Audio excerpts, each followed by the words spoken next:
السلام عليكم ورحمة الله وبركاته. الحمد لله نحمده ونستعينه ونستغفره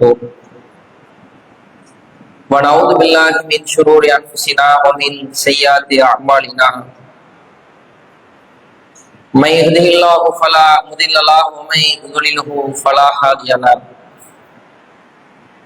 أشهد أن لا إله إلا الله وأشهد أن محمدا عبده ورسوله أما بعد. يا أيها الناس اتقوا ربكم الذي خلقكم من نفس واحدة وخلق منها زوجها وبث منهما رجالا كثيرا ونساء واتقوا الله الذي تساءلون به والأرحام إن الله كان عليكم رقيبا. ربي اشرح لي صدري ويسر لي امري واحلل عقدة من لساني يفقهوا قولي. அளவற்ற அருளாளனும் நிகரில்லா பேர் அன்புடையவாகிய எல்லாம் வல்ல அல்லாஹ்வின் திருப்பெயரால் வல்ல நாயகனின் சாந்தியும் சமாதானம் நபிகள் நாயகம் ஸல்லல்லாஹு அலைஹி வஸல்லம் அவர்கள் மீதும் அல்லாஹ் நமக்கு ஏற்படுத்தியிருக்கிற இந்த ஜும்மாவை நிறைவு செய்ய வந்திருக்கிற நம்மவர்கள் அனைவர் மீதும் உண்டாகட்டுமாக. அன்பார்ந்த சகோதர சகோதரிகளே, தாய்மார்களே, அல்லாஹ்வின் மாபெரும் கிருபையினால் இந்த உலகத்தில் நாம் எல்லாம் இஸ்லாமியர்களாக வாழ்ந்து கொண்டு வருகிறோம். இந்த உலகத்தில் நாம் வாழ்கிற காலகட்டத்தில் அதிகமான சோதனைகள், கஷ்டங்கள் நம்மை அடையும். பருவ வயதை அடைந்ததிலிருந்து விவரம் தருகிற காலத்தில் இருந்து நாம் மரணிக்கிற காலம் வரையிலும் எல்லா நிலைகளிலும் நாம் சோதிக்கப்படத்தான் செய்வோம். அப்படி ஒவ்வொருவருக்கும் கஷ்ட நஷ்டங்கள் வரும் பொழுது சில வேளை முஸ்லிம்களுடைய உள்ளங்கள் தளர்ந்து விடுவதை நம்மால் பார்க்க முடிகிறது. என்னடா இப்பதான் ஒரு பொருளாதார சுமையிலிருந்து மீண்டு வந்தோம், மீண்டும் ஒரு கடன் சுமையா, ஒரு மருத்துவத்திலிருந்து மீண்டும் வந்தோம், மீண்டும் பிள்ளைக்கோ மனைவிக்கோ உடல்நிலை சரியில்லாமல் ஆகிவிட்டது, தொடர்ச்சியாக நம்முடைய வாழ்க்கை இப்படியாக சென்று கொண்டிருக்கிறது என்று யோசிப்போம். இருக்கிற வருமானத்தை எவ்வளவு சுருங்க சுருங்க சேர்த்து வைத்து வந்தாலும் மாதம் இறுதி வந்துவிட்டால் கட்டாயம் அந்த சேமிப்பில் இருந்து பணத்தை எடுத்தாக வேண்டிய நிலைக்கு நாம் தள்ளப்பட்டு விடுவோம். எவ்வளவுதான் பேணி பொறுமையாக குடும்பத்தை நடத்தி வந்தாலும் ஏதோ ஒரு உறவு ரீதியில் நமக்கு பிரச்சனைகள் வந்து கொண்டிருக்கும். எவ்வளவு சுறுசுறுப்பாக களமிறங்கி வியாபாரம் செய்யும் பொழுதும் கூட வியாபாரம் இல்லாமல் பரக்கத்தில்லாமல் அமர்ந்திருப்பதை நம்மால் பார்க்க முடிகிறது. இன்னும் சொல்லில் அடங்காத, எழுத்தில் அடங்காத ஏராளமான கஷ்ட நஷ்டங்கள் ஒவ்வொருவருக்கும் இருக்கிறது. அன்பார்ந்த இஸ்லாமிய சமுதாயமே, நாளை மறுமையில் அல்லாஹ் ரப்பல் ஆலமீன் இந்த உலகத்தில் உள்ள முஸ்லிம்களுக்கு ஒரே ஒரு நற்செய்தியை வைத்திருக்கிறார்.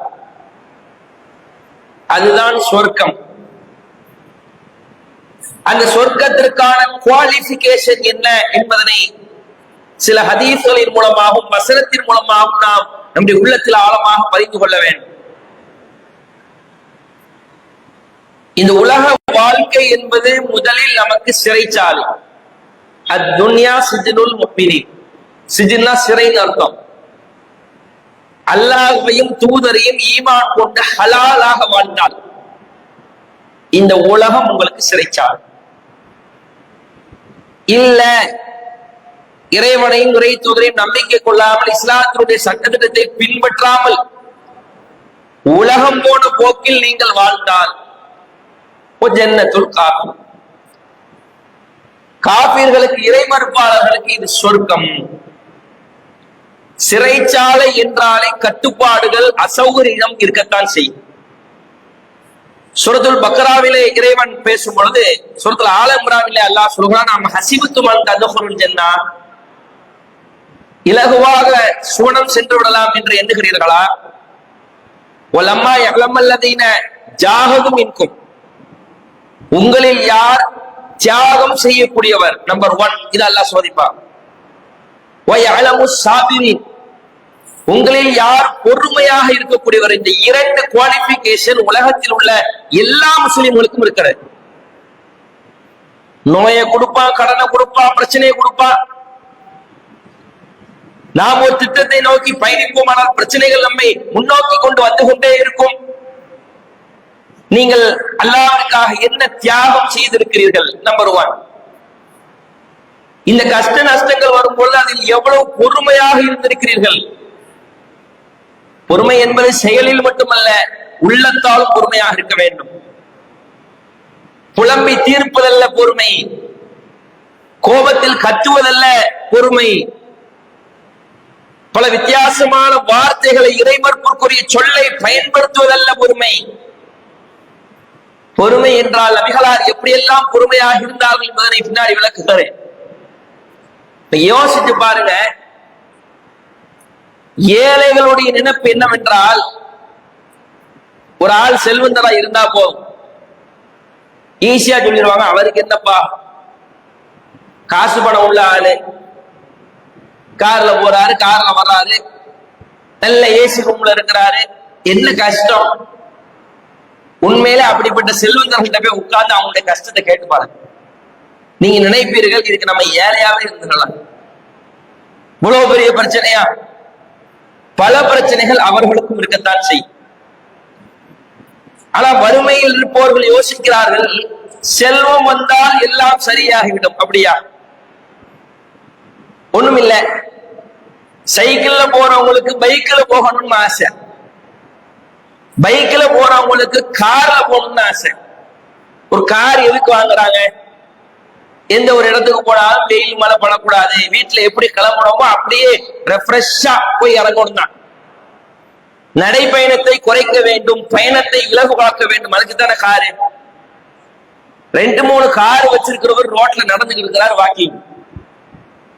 என்ன போய் வாக்கிங் போறிய, உங்கள்கிட்ட தான் கார் இருக்க? இல்ல, மருத்துவர் நடக்க சொல்லி இருக்கிறாரு. காருன்னு இந்த பிரயோஜனம்? உடல்ல அல்லாஹ் பிரச்சனைகளை கொடுத்திருக்கிறார். நல்ல பண வசதி வாய்ப்புகள் இருக்கு. ஒரு டீ குடிக்கணும்னா ஆஃப் சுகர்ங்கிற, லட்டை கொடுத்தா வேண்டாங்கிறார். இந்த வாழ்க்கை, இது இனிப்பை புசிக்காத வாழ்க்கை ஒரு வாழ்க்கையா? முதல்ல எல்லாம் அல்லாஹ் கொடுத்த சுவைதான். பேர் தமிழத்துல இனிப்பு இருக்கத்தானே செய்யுது. ஒருத்தர் இனிப்பே வாழ்க்கையில எடுத்துக்கொள்ள முடியலன்னா அதுல உலகத்துல நம்ம எவ்வளவு சிரமப்பட்டு வாழ வேண்டிய ஒரு நிலைமை. பணம் பாத்தீங்கன்னா அவர் 1 கோடி லட்டு வாங்கலாம், 1 லட்டை வாங்கி வாயில வைக்க முடியல. இந்த செல்வம் இருந்து பிரயோஜனமா? வீட பாத்தீங்கன்னா மாளிகை மாதிரி இருக்கிறது, விலை உயர்ந்த கட்டில்கள், விலை உயர்ந்த மெத்தைகள், விலை உயர்ந்த தலையணைகள், அப்படியே ஏசி போட்டு வீடு குழு குழு குழுன்னு இருக்குது. படுத்தா தூக்கம் வரல, தூக்கு மாத்திரை போடுறாரு.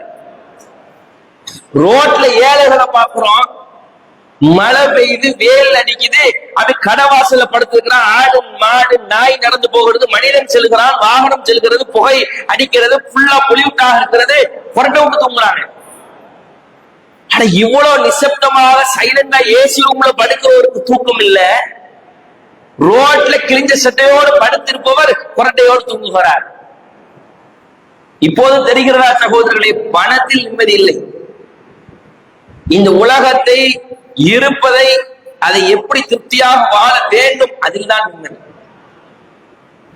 நோய் நொடி எல்லாம் கொடுத்திருக்காரு வைங்களேன், மருத்துவர் இருக்கிறாரு, எல்லா நோய்க்கும் அவர் நமக்கு தீர்வு கொடுப்பாரு அல்லாஹ்வுடைய நாட்டத்தால். அந்த மருத்துவரை பார்க்கிறோம், அவரே கண்ணாடி கொடுத்தா உட்கார்ந்துருக்கிறார். அவருக்கே கண்ணுல பிரச்சனை இருக்குது. மருத்துவருங்கிறதுக்காக மரணிக்காமல் இருப்பாரா? மருத்துவர் என்பதற்காக சுகர் இல்லாமல் இருக்கிறாரா? மருத்துவர் என்பதற்காக கால் பிரச்சனை இல்லாமல் இருக்கிறாரா? இருக்கத்தான் செய்கிறது. ஒவ்வொருவரும் ஒன்றை நோக்கி நாம் பயணிக்க வேண்டும் என்று விரும்புகிறோம். ஆனால் அதில் ஆல்ரெடி இருப்பவர்களை நீங்கள் பார்த்தால் அந்த இலக்கை அடைந்தால் மட்டும் நிம்மதி அல்ல சகோதரர்களே, குர்ஆனையும் ஹதீஸையும் உலக வாழ்க்கை எது, மறுமை வாழ்க்கை எது, இந்த உலகத்தில் கஷ்ட நஷ்டங்கள் வரும்போது எப்படி நடக்க வேண்டும் என்பதை புரிந்து கொண்டால் நீங்கள் குடிசையில் இருந்தாலும் கோடீஸ்வரர். அல்லாஹ்வுடைய தூதரை எடுத்துக்கொள்ளுங்கள், நபித்தோழர்களை எடுத்துக்கொள்ளுங்கள். பெரும் பெரும் பணக்கார நபித்தோழர்கள் Umar ibn Khattab, Abu Bakr Siddique, Abdul Rahman பின் அவுஃப், அவர்களும் மகிழ்ச்சியாகத்தான் இருந்தார்கள். ஒரு சாப்பாட்டிற்காக வழி இல்லாமல் அபூ ஹுரைரா ரலியல்லாஹு அன்ஹு, பிலால் ரலியல்லாஹு அன்ஹு, அல்லாஹ்வுடைய தூதரை சாப்பாட்டுக்கு கஷ்டப்பட்டு இருக்கிறாங்க, அவங்களும் மகிழ்ச்சியா தான் இருந்திருக்கிறாங்க. உலக விஷயத்தை வைத்து நிம்மதி, அமைதி, மகிழ்ச்சி இல்லை. உங்கள் உள்ளத்தை மறுமை குறித்து நீங்கள் எப்போது பக்குவப்படுத்துகிறீர்களோ அதில் மகிழ்ச்சி இருக்கிறது. அதற்கான பயிற்சிகளைத்தான் குர்ஆன் ஹதீஸ் ஒலிகளில் நாம் எடுக்க வேண்டும். உள்ள அமைதிதான் முக்கியம். அல்லாஹ் குர்ஆனிலே 13வது அத்தியாயத்தில் 28வது வசனத்தை சொல்லும் பொழுது, அல்லதீன ஆமனு தத்மையின்ன குலூபுஹும் பிதிக்ரில்லாஹ், அல்லாஹ்வை நினைப்பதின் மூலம் உள்ளங்கள் அமைதி பெறுகிறது. அந்த வசனத்தில் அல்லாஹ் பேசுறான். மீண்டும் அல்லாஹ் சொல்கிறான், அலா பிதிக்ரில்லாஹி தத்மையின்னுல் குலூப், இறை நினைப்பால் மட்டும்தான் உள்ளம் அமைதி பெறும். ஒரே வசனத்தில் வெவ்வேறு கருத்தை சொல்லவில்லை. ஒரு வசனத்தில் அல்லாஹ் ஒரு முறை ஒண்ணு சொன்னாலே அது ஹைலைட் தான். குர்ஆனை பொறுத்த வரைக்கும் அப்படித்தானே, ஒரே வசனத்தில் ஒரு விஷயத்தை மீண்டும் அல்லாஹ் சொல்கிறான் என்றால் மனிதன் அதுல பலகீனமாக இருக்கிறான்.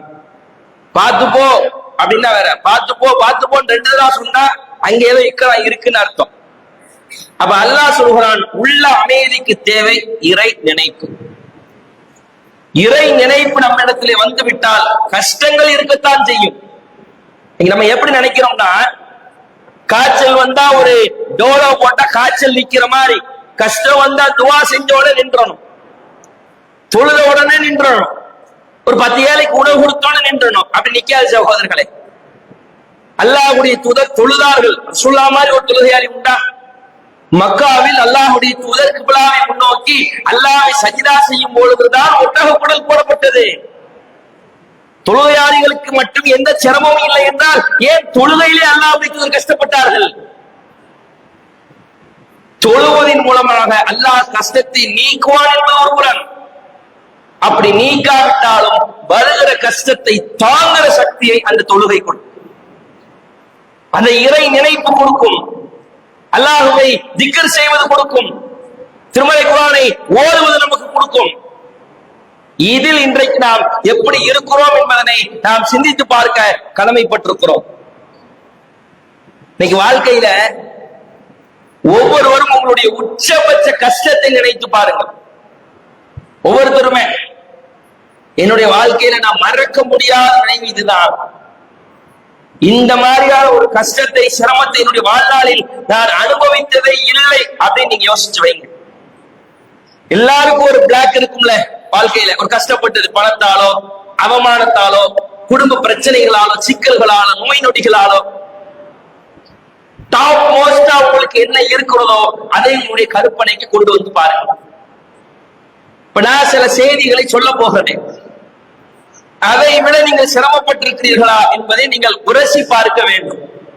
உங்களுடைய கஷ்டத்தை அப்படியே மைண்ட்ல வச்சுக்கோங்க. அதுக்காக அதை யோசிச்சுட்டு சும்மா விட்டு வெளியே போயிடக்கூடாது.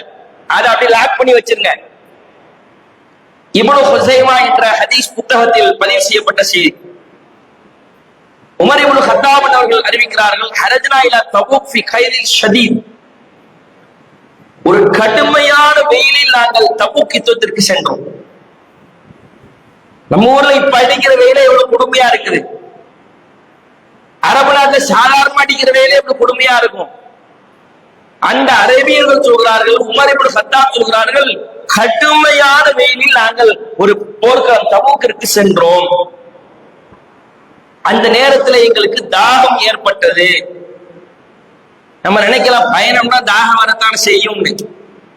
இன்னைக்கு ஸ்லீப்பர்ல ஏசில போனாலே வாட்டர் கேன் கொடுக்குறாங்க. அந்த காலத்து பயணம் ஒட்டக பயணம்.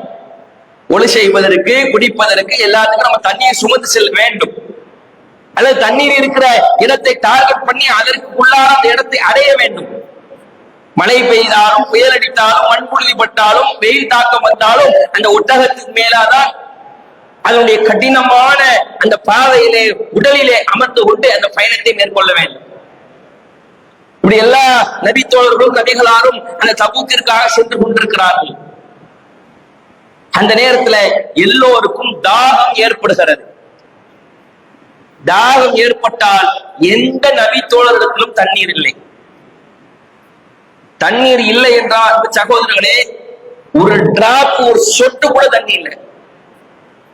இன்னும் பயணம் இருக்கிறது. தண்ணீர் இல்லாமல் தொண்டை பகுதி அப்படியே இறுகிவிட்டது, துண்டு துண்டாக ஆகிவிட்டது, கடினமாகிவிட்டது. தொண்டையில நீர் சத்து இல்லை என்றால் வறண்டு விடும் அந்த தசைகள், அப்படியே இறுகிவிட்டது. அப்படியான நிலைகளில் எல்லா நபித்தோழர்களும் இருக்கிறார்கள்.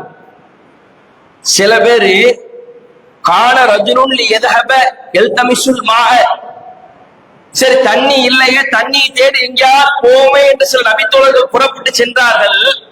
சென்றவர்கள் ஃபலா யர்ஜிஅ, தண்ணியை தேடி சென்றவர்கள் திரும்பவே இல்லை.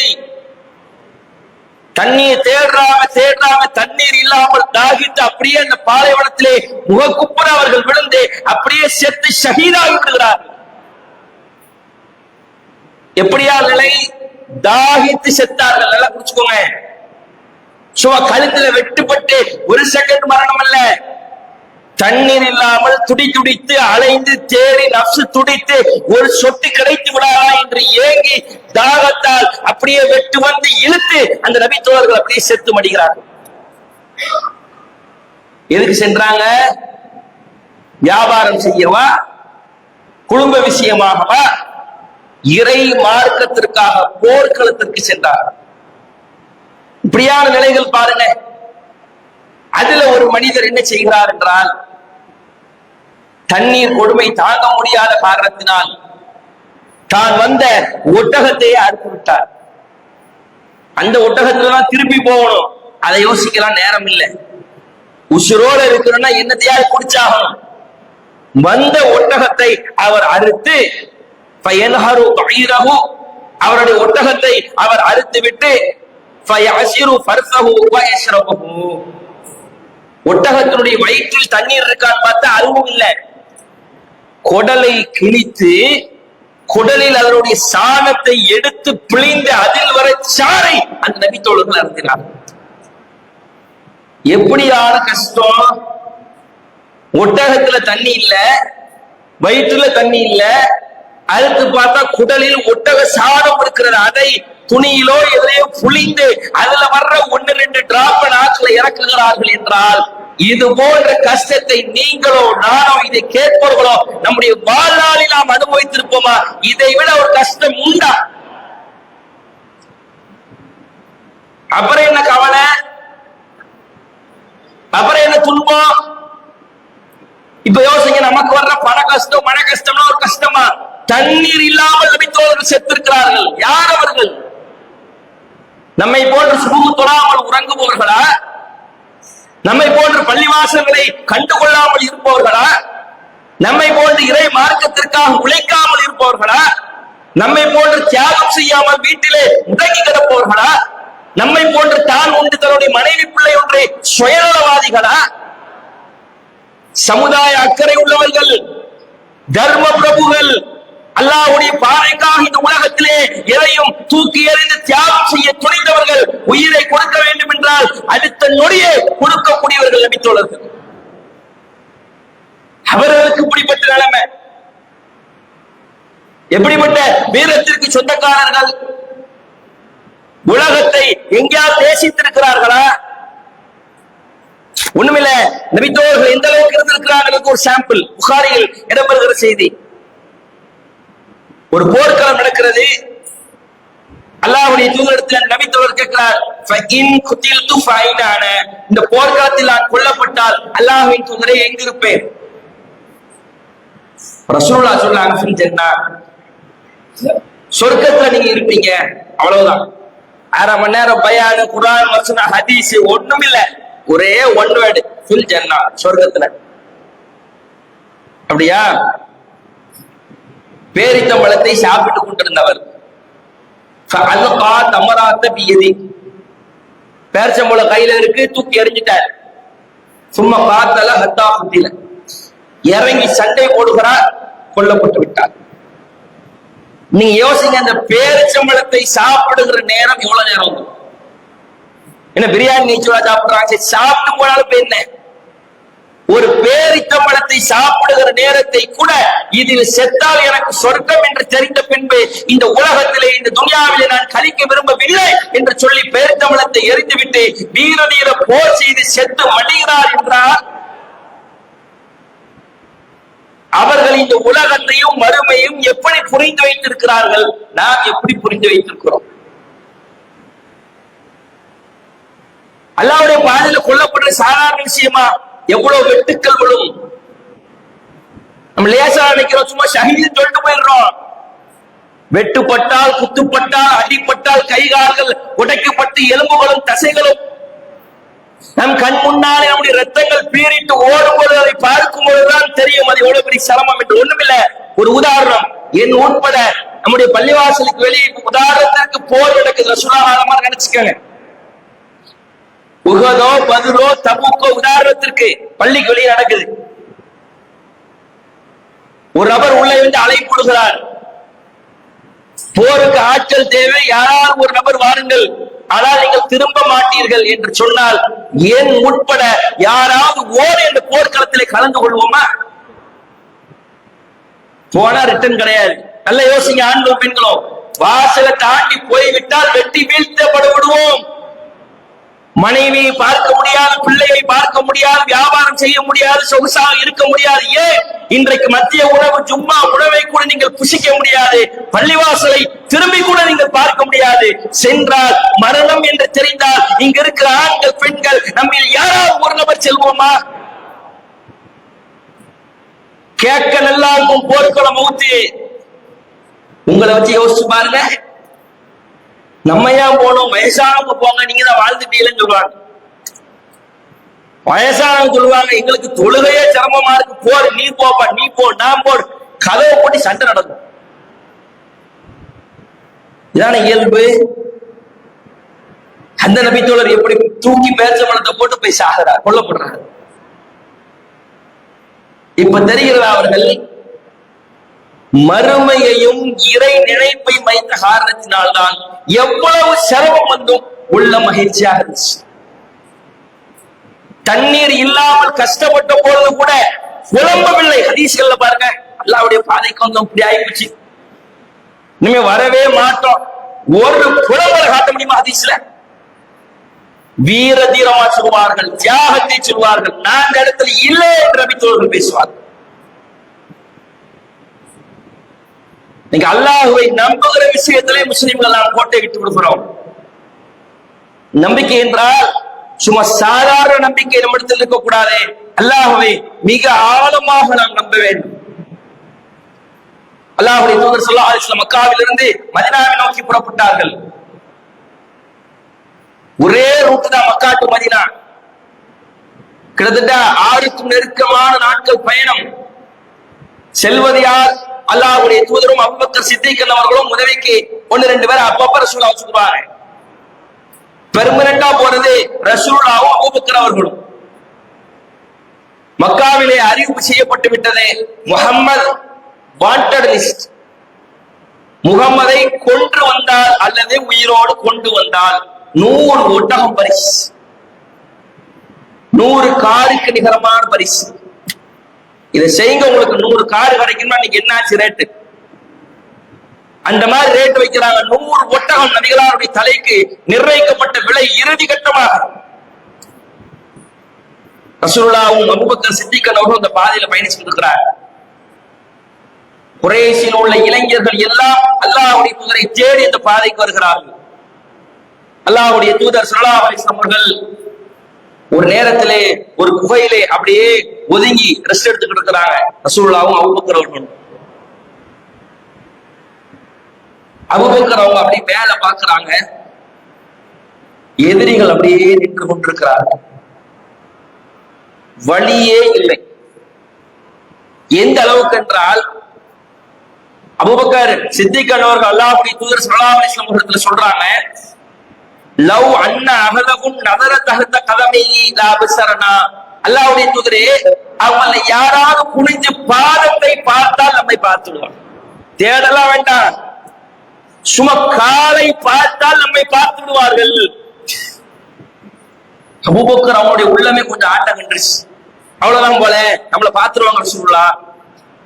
அல்லாஹ்வுடைய தூதருடைய இந்த வார்த்தையை பார்த்து மாதன்னுக்கையா அபூபக்கர் சொல்ல பேசுறாங்க. மாதன்னுக்கையா அபூபக்கர், அபூபக்கரே நீங்க என்ன நினைச்சுக்கிட்டு இருக்கிறீங்க? நம்ம என்ன ரெண்டு பேரா? இஸ்னைனி அல்லாஹு தாலிகுமா, நம்ம இரண்டு நபர்களுடன் மூன்றாவதாக அல்லாஹ் இருக்கிறான். நீங்க ஏன் பயப்படுறீங்க? நம்பிக்கையை பார்த்தீங்களா? சாகிற எதிரிகள் சூழ்ந்து விட்டார்கள். குனிந்து ஒரு கணம் ஒரு கண் பார்த்தால் பார்த்து அவர்களை பிடித்து கொன்று விடுவார்கள். அப்படிப்பட்ட நிலைமையிலும் கூட இல்லை இல்லை, மனிதன் கணக்குத்தான் இங்கு சாவு, மனிதன் கணக்குத்தான் இங்கு பிரச்சனை, மனிதன் கணக்குத்தான் இங்கு குழப்பம். ரப்புல் ஆலமீன் நினைத்தால் இதை தீர்த்து விடுவான் என்ற அந்த ஆழமான நம்பிக்கையினுடைய விளைவுதான் அல்லாஹ்வுடைய தூதர் மதீனாவுக்கு சென்றார். இது ஏன் நம்ம வாழ்க்கையில வரல? ஒரு கடன் வரும் பொழுது, நோய் வரும் பொழுது, பிரச்சனை வரும் பொழுது அல்லாஹ் இதை தீர்த்து வைப்பான், அந்த உறுதி இல்லை. மனுஷன் புலம்புறோம், மனைவிட்ட பிள்ளைகிட்ட புலம்ப கூடாதுல்ல. மனுஷன் உதவி கேட்கிறோம், ஏன் அல்லாஹ்ட்ட கேட்க மாட்டீங்க? அல்லாஹ் நாடாம உலகத்தில் உள்ள எல்லோரும் ஒன்று சேர்ந்தா ஒரு நன்மையை கூட உங்களுக்கு செய்ய முடியாது. அல்லாஹ்வுடைய தூதர் இப்னு அப்பாஸ் அழைத்து சொன்னார்கள், ரலியல்லாஹு அன்ஹு, அல்லாஹ்வுடைய தூதர் சொல்கிறார்கள், ஒட்டுமொத்த உலகமும் உனக்கு எதிராக நின்று, நீங்க அப்படியே கற்பனை பண்ணுங்க, நீங்க ஒரு ஆள் நிக்கிறீங்க, உலகத்தில் உள்ள 600 கோடி மக்களும் உங்களுக்கு எதிராக இருக்கிறார். அமெரிக்கா இருக்கிறது, இஸ்ரேல் இருக்கிறது, ரஷ்யா இருக்கிறது, சீனா இருக்கிறது, இந்தியா இருக்கிறது, எல்லா ராணுவ வீரர்களும் இருக்கிறார்கள். இத்தனை நபர்கள் திரண்டு இருக்கிறார்கள், நீங்கள் ஒற்றே நபராக நிற்கிறீர்கள். அப்படி நின்றும் கூட அல்லாஹ்வுடைய தூதர் அவங்களுக்கு சொன்னாங்க, ஒட்டுமொத்த உலகம் உங்களுக்கு எதிராக நின்று நீங்கள் தனித்து விடப்பட்டாலும் கூட அல்லாஹ் நாடாமல் ஒரு தீமையை கூட அவரால் செய்ய முடியாது. எவ்வளவு பெரிய ஒரு யக்கீன், ஒரு உறுதி பாருங்க. ரசூலுல்லாஹ் இதை விதைச்சாங்க. அதே மாதிரி அவ்வளவு பேர் ஒன்று சேர்ந்து இருந்து உங்களுக்கு ஒரு நன்மை செய்ய நாடினாலும் முடியாது. அல்லாஹ் எல்லாமே இல்லா பிஇத்னில்லா, அல்லாஹ்வுடைய நாட்டத்தை கொண்டுதான். 1 1 2 என்பது மனித கணக்கு. நீங்க அல்லாஹ்ட்ட லாஜிக் பேசக்கூடாது. அல்லாஹ்ட்ட லாஜிக் பேசிதான் மூசா நபி மாட்டிருப்பாங்க. ஏன்னா மூசா நபியோடு இருந்தவர்கள் லாஜிக் பேசுறாங்க, உலக அறிவை வச்சு பேசுறாங்க. ரொம்ப முடியாம ஒரு நோய் வரட்டுமே, மருத்துவர் சொல்றாரு, காலக்கெடு கொடுத்தாரு, என்ன சொல்லுவோம்? எவ்வளவு பெரிய டாக்டர், எவ்வளவு பேஷண்ட பார்த்திருக்காரு, எங்க கொண்டு போனாலும் காப்பாற்ற முடியாது. ஒரு முஸ்லீம் எப்படி சொல்லணும்? மனுஷனுடைய அறிவு சொல்லிடுச்சு, இதுக்கு மேல அல்லாஹ்வுடைய கையில துவா செய்யுங்க, அவரை வாழ்ந்து வச்சிருந்தா அல்லாஹ் வைப்பான், இல்லைன்னா இல்ல. இது முஸ்லீமுடைய பதில். நம்ம எப்படி சொல்லுவோம்? அவ்வளவுதான், எவ்வளவு எக்ஸ்பர்ட் எங்கள்கிட்ட இல்ல, நாங்க பார்க்காத அனுபவமா, இதெல்லாம் போனா நீங்க மாட்டிக்கிறீங்க பாய். அப்படித்தான் மூசா நபி கூட இருந்தோம்னு சொன்னாங்க. பின்னாடி ஃபிரௌனுடைய படை, முன்னாடி கடல், இந்நாள் அமுதரக்கும் மூசாவை மாட்டிக்கிட்டோம். ஒரு நார்மல் பர்சன் அப்படித்தான் பேசணும். கடல்ல பறந்தா போக முடியும் அன்னைக்குள்ள காலத்துல, இல்ல கப்பல் படகுதான் இருந்துச்சு, ஒண்ணும் இல்ல. நிராயுதபாணியாக இருக்கிறார்கள், பின்னாடி மன்னர் இருக்கிறார், கொடுங்கோலன் ஆட்களோடும் ஆள் பலத்தோடும் வெப்பனோடும் வந்திருக்கிறார், ஒண்ணும் செய்ய முடியாது. ஆனா நபிமார்களுக்கு என்று உள்ள அந்த பிரத்யேக விஷயத்தை பாருங்க. அவங்க சொல்றாங்க, கால கல்லா கூலா சொல்றாங்க, அப்படிலாம் இல்லையே. இன்ன மஇ ரப்பி சயஹ்தீன், ரசூலுல்லாஹ் சொன்னத வேற வார்த்தையில சொல்றாங்க. இன்ன மஇ ரப்பி சயஹ்தீன், அல்லாஹ் என்னுடன் இருக்கிறான், அவன் எனக்கு வழிகாட்டுவான். அவன் பூமியை பிளப்பானா, வானத்தை பிளப்பானா, ஃபிரௌனை அப்படியே கடலில் இல்லாமல் நிலத்திலே மூழ்க செய்வானா, என்ன செய்வானா எனக்கு தெரியாது. Logic out. ஆனால் அல்லாஹ் என்னை காப்பாற்றுவான் என்ற நம்பிக்கை மூசா நபிக்கு தெரியாது. இந்த கடல் ஒரு மனிதனுக்காக வழிவிடும் என்பதை உலகம் பார்த்தது. ஒரு மனிதனுக்காக அந்த கடல் வழிவிட்டது. தனங்க உறுதி. இந்த உறுதியே நம்ம வாழ்க்கையில வரல. இம்மாதிரியான உறுதி வந்துவிட்டால் இமயமலை அளவு உங்களுக்கு சோதனைகள் கஷ்ட நஷ்டங்கள் வந்தாலும் நீங்கள் தைரியமாக நின்று இறைவனுடைய உதவியோடு எல்லாத்தையும் நீங்கள் களமாடி ஜெயிக்கலாம். அல்லாஹ்வுடைய தூதர் ஸல்லல்லாஹு அலைஹி வஸல்லம் ஒரு இறுதி கஷ்டத்தை சொல்லி முடிக்கிறேன். அல்லாஹ்வுடைய தூதர் ஸல்லல்லாஹு அலைஹி வஸல்லம் அன்பு மகன் இப்ராஹிம் அவர்கள் 18 மாத குழந்தை. இங்க இருக்கிற ஆண்கள் பெண்கள் நான் சொல்லுகிற செய்தியை அப்படியே உங்களை வைத்து நீங்கள் ஒரு கணம் கற்பனை செய்து பாருங்கள். அல்லாஹ்வுடைய தூதருடைய கரத்திலே அவருடைய மகன் இப்ராஹிம் கொடுக்கப்படுகிறார். 1.5 வயசு 18 மாசம் தான் கையில தூக்கி வச்சிருக்கிறாங்க. பிள்ளையோடைய உயிர் ஊசலாடி கொண்டிருக்கிறது, நெஞ்சு மேலும் கீழுமாக இழுத்துக் கொண்டிருக்கிறது. அப்படியே அல்லாஹ்வுடைய தூதருடைய கரத்திலேயே அந்த பிள்ளையினுடைய உயிர் பிரிக்கப்படுகிறது. நம்ம ஆண் பிள்ளையோ பெண் பிள்ளையோ தூக்கி கையில வச்சிருக்கும் போது உயிர் போச்சுண்டா சிரிப்பு என்பது நம்முடைய வாழ்வில் அடுத்த கணம் இருக்குமா? யார்ட்டையாவது பேசுவோமா? ஸ்டன்னாய் போய் நின்ற மாட்டோம். தன்னுடைய பிள்ளை இடத்துல பேசுகிறார்கள், இப்ராஹிமே கண்கள் நீர் சொருகுகிறது, உள்ளங்கள் இறுகுகிறது. ஆனால் அல்லாஹ் பொருந்திய வார்த்தையை தவிர நாங்கள் சொல்ல மாட்டோம். இப்ராஹிமே உண்மையில் உங்களுடைய பிரிவு எங்களுக்கு வருத்தத்தை ஏற்படுத்துகிறது. ரசூலுல்லாஹ் கையில வச்சுட்டு பேசுறாங்க, விட்டு போறீங்க, கண்ணெல்லாம் நீர் வடியுது, உள்ளம்லாம் இருகுது, என்னுடைய பிள்ளை என்னுடைய ரத்தம், என்னால ஒண்ணும் செய்ய முடியலையே. இருந்தாலும் அல்லாஹ்வுடைய நாட்டம் தான், அதை தவிர நான் எதுவும் பேச மாட்டேன். உண்மையில் இப்ராஹிம் நீங்கள் எங்களை விட்டு செல்வது எங்களுக்கு வருத்தம் தான். அல்லாஹ் அழுது கொண்டிருக்கிறார். எல்லாரும் உங்களுடைய பேரப்பிள்ளை உங்களுடைய மகனை கற்பனையில் வைத்து கையில் வைத்து நீங்கள் யோசித்து பாருங்கள். ஒரு ஆணால் தூக்க முடியும், ஒரு ஆள் 50 கிலோ கூட ஒரு ஆண் தூக்கிடுவாரு. ஆனா பிறகு அதனுடைய பிள்ளையை தூக்க இயலாது, கை நடுங்கி விடும். ஜஸ்ட் ஒரு 4 கிலோ இருக்குமா 3 கிலோ இருக்குமா ஒரு ஆணால் பிடிக்க முடியாது. ஏன்? Emotional affect. மனிதன் நடுங்கி விடுவான். ஆனா அல்லாஹ்வுடைய தூதர் அந்த நேரத்துல பாருங்க, சூரிய கிரகணம் ஏற்படுகிறது. மக்கள்கிட்ட எல்லாம் எப்படி பரவுது என்றால், அல்லாஹ்வுடைய தூதருடைய மகன் இறந்தனால இந்த கிரகணம் பிடிக்குது. பத்தியலா இயற்கைக்கு பிரச்சனை. நம்மளா இருந்தா பேசுவோமா பக்கத்தில் உள்ள ஆள்கிட்ட? அல்லாஹ்வுடைய தூதர் ஸல்லல்லாஹு அலைஹி வஸல்லம் எழுந்த மக்களிடத்திலே செல்கிறார்கள். மக்களே, இன்ன ஷம்ஸ வல் கமர ஆயத்தானி மின் ஆயாத்தில்லாஹ். இந்த சூரியனும் சந்திரனும் அல்லாஹ்வுடைய அத்தாட்சியிலிருந்து உள்ள ஒரு அத்தாட்சி தான். யாருடைய பிறப்பிற்காகவும் இறப்பிற்காகவும் இது கிரகணம் பிடிப்பது இல்லை என்று தன்னுடைய மகனை பறிகொடுத்த அந்த நொடியில் கூட அல்லாஹ்வுடைய தூதர் அதை விட்டுவிட்டு அந்த மக்களிடத்திலே பிரச்சாரம் செய்தார்கள் என்றால் அல்லாஹ்வுடைய தூதருக்கு வருத்தம் இல்லையா? அல்லாஹ்வுடைய தூதருக்கு அழுகை இல்லையா? அல்லாஹ்வுடைய தூதருக்கு கஷ்டம் இல்லையா? இருந்தது. ஆனால் உலக வாழ்க்கை, உலக கஷ்டம் என்பது என்ன, நாளை மறுமையில் அதனால் நமக்கு கிடைப்ப இருப்பது என்ன என்பதனை அவர்கள் சிந்தித்த காரணத்தினால், அல்லாஹ் அதிகமாக நினைவு கூறிய காரணத்தினால், எத்தனை பல கஷ்டங்கள் வந்தாலும் அல்லாஹ்வுடைய தூதருடைய உள்ளம் அப்படியே அமைதியான ஒரு உள்ளமாக, நிதானமான ஒரு உள்ளமாக, மார்க்கத்தில் கோடு இணைக்கப்பட்ட ஒரு உள்ளமாக இருந்தது என்றால் அது அல்லாஹ்வுடைய நினைப்பு மட்டும்தான். இன்னைக்கு நம்மிடத்தில் அது இல்லை. சின்ன பிரச்சனை கூட பெரிதாக தெரிகிறது. ஒரு வருமான குறைவு பிரச்சனையாக தெரிகிறது. ஒரு நபருடைய வார்த்தை நம்முடைய உள்ளத்தை பிளந்து விடுகிறது.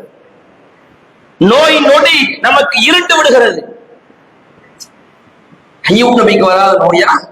18 ஆண்டு காலங்கள் ஊர் மக்கள் எல்லாம் ஒதுங்கி விட்டார்கள்.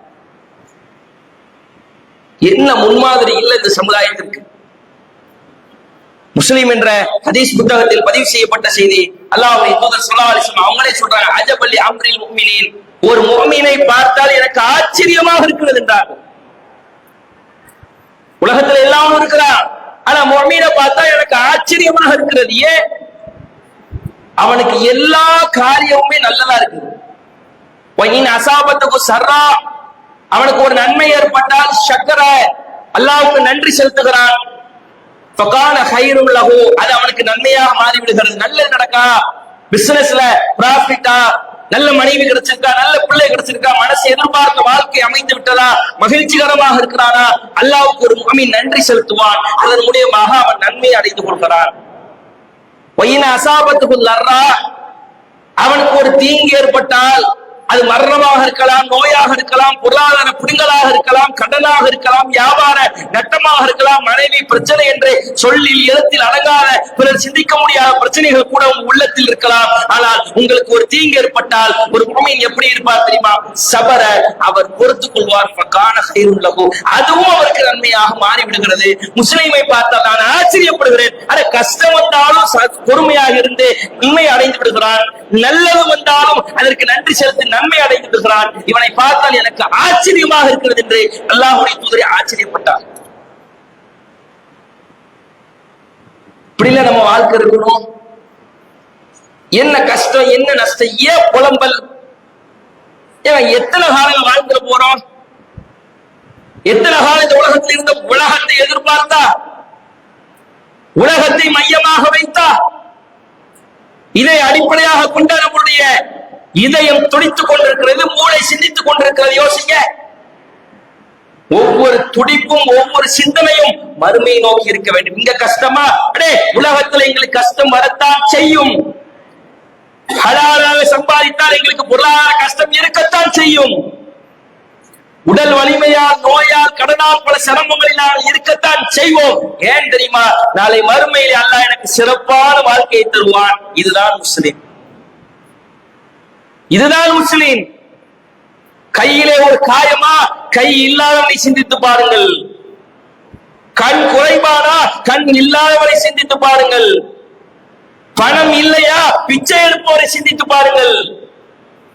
உணவு இல்லையா?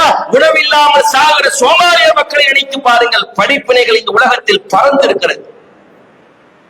உள்ளத்தை கொண்டு மோத விட்டு சிந்தித்து பார்த்து அமர்ந்து முதலில் ஒரு 5 நிமிடம் இறைவனை பற்றி சிந்தியுங்கள். தினமும் 5 நிமிஷம் உட்காருங்க. ஆண்கள் பெண்கள் போனதான் தூக்கி கடாசிட்டு என்ன பிரச்சனை, நமக்கு வாழ்க்கையில என்னென்ன பிரச்சனை இருக்கு, இப்ப என்ன இப்படி இருந்தா என்ன வாழ முடியாதா?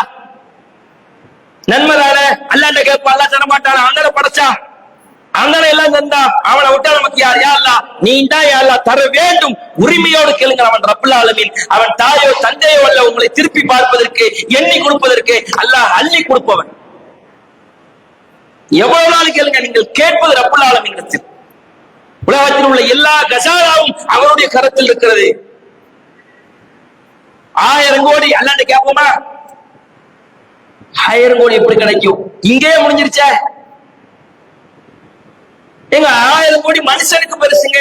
ஒரு உதாரணத்துக்கு சொல்றேன். அல்லாஹ்க்கு 1000 கோடி விஷயமா ஒரு மனுஷனுக்கு கொடுக்கிறது. பில் கேட்ஸ்க்கு யார் கொடுத்தா? அவனே சம்பாதிச்சு வந்துருச்சா? அவனுக்கு அல்லாஹ் தான் கொடுத்தான். அம்பானிக்கு யார் கொடுத்தா? அவனுக்கும் அல்லாஹ் ஏதோ ஒரு காரணத்தை கொடுத்திருக்கான். கேட்டா அதுல நல்லது இருந்தா அல்லாஹ் நமக்கு தருவான், இல்லன்னா இல்ல.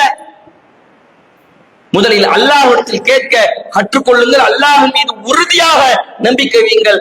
எத்தனை பிரச்சனைகள், எத்தனை கஷ்டங்கள், மன குழப்பங்கள் வந்தாலும் தோண்டு விடாதீர்கள். கண்ணீர் மழுக, கண்ணீர் விட்டு தனிமையில் அல்லாஹ்விடத்திலே பிரார்த்தனை செய்யுங்கள். அந்த பிரார்த்தனை உங்களுடைய மனதில் அப்படியே ஒரு பாரமை இறங்கியதை போன்றிருக்கும். அல்லாஹ்விடத்திலே அழுது புலம்புங்கள், அல்லாஹ்விடத்திலே முறையிடுங்கள், அல்லாஹ்விடத்திலே உரிமையாக கேளுங்கள், அல்லாஹ்விடத்திலே உறுதியாக நில்லுங்கள். உங்களுக்கு கிடைக்காவிட்டாலும் கூட மறுமையில் அது பிரதிபலனாக இருந்துவிடும். துஆவை அல்லாஹ் 2-3 கேட்டகரியாக வைத்திருக்கிறான். கேட்டால் அல்லாஹ் முதல் கபூல் செய்வான், இல்லாவிட்டால் தாமதமாக்குவான், இல்லாவிட்டால் அதற்கு பரிகாரம் மறுமையில் கொடுப்பான். இந்த 3 தாண்டி வெளியே போகாது. கிடைச்சிருச்சுன்னா நன்றி செலுத்துங்க, கிடைக்கலன்னா வெயிட் பண்ணுங்க. கிடைக்கவே இல்லையா அல்லாஹ் மறுமையில தருவான் என்று அடுத்த நடை போட்டு வாழ்க்கை பயணத்தை மேற்கொள்ளுங்கள். எதிலையும் தோண்டு விடாதீர்கள், சளைத்து விடாதீர்கள், சோம்பேறிகளாக மாறி விடாதீர்கள். அல்லாஹ்வை உள்ளத்தால் நம்புவதிலே சலிப்படைந்து விடாதீர்கள், தளர்ந்து விடாதீர்கள். உறுதியாக நம்புங்கள். அல்லாஹ்வை உறுதியாக நம்பினால் நாம் தான் வெற்றியாளர்கள் என்பதனை திருமறை குர்ஆன் நமக்கு பதிவு செய்கிறது. உள்ளம் அல்லாஹ்வுடைய நினைப்பால் அமைதி பெறுகிறது. அல்லாஹ்வை நினைப்போம், நம்முடைய உள்ளத்தை அமைதிப்படுத்தி இந்த உலக வாழ்க்கையை கஷ்டத்தோடும் துன்பத்துடனுமே சேர்ந்து இன்பத்தை ரசித்து வாழ்ந்து கழித்து விட்டு இந்த உலகத்திலே செல்வோம் என்று கூறியவனாக இந்த உரையை நிறைவு செய்கிறேன். வாஹிரு தஅவானா அல்ஹம்துலில்லாஹி ரப்பில் ஆலமீன். அஸ்ஸலாமு அலைக்கும் வரஹ்மத்துல்லாஹி வபரகாத்துஹு.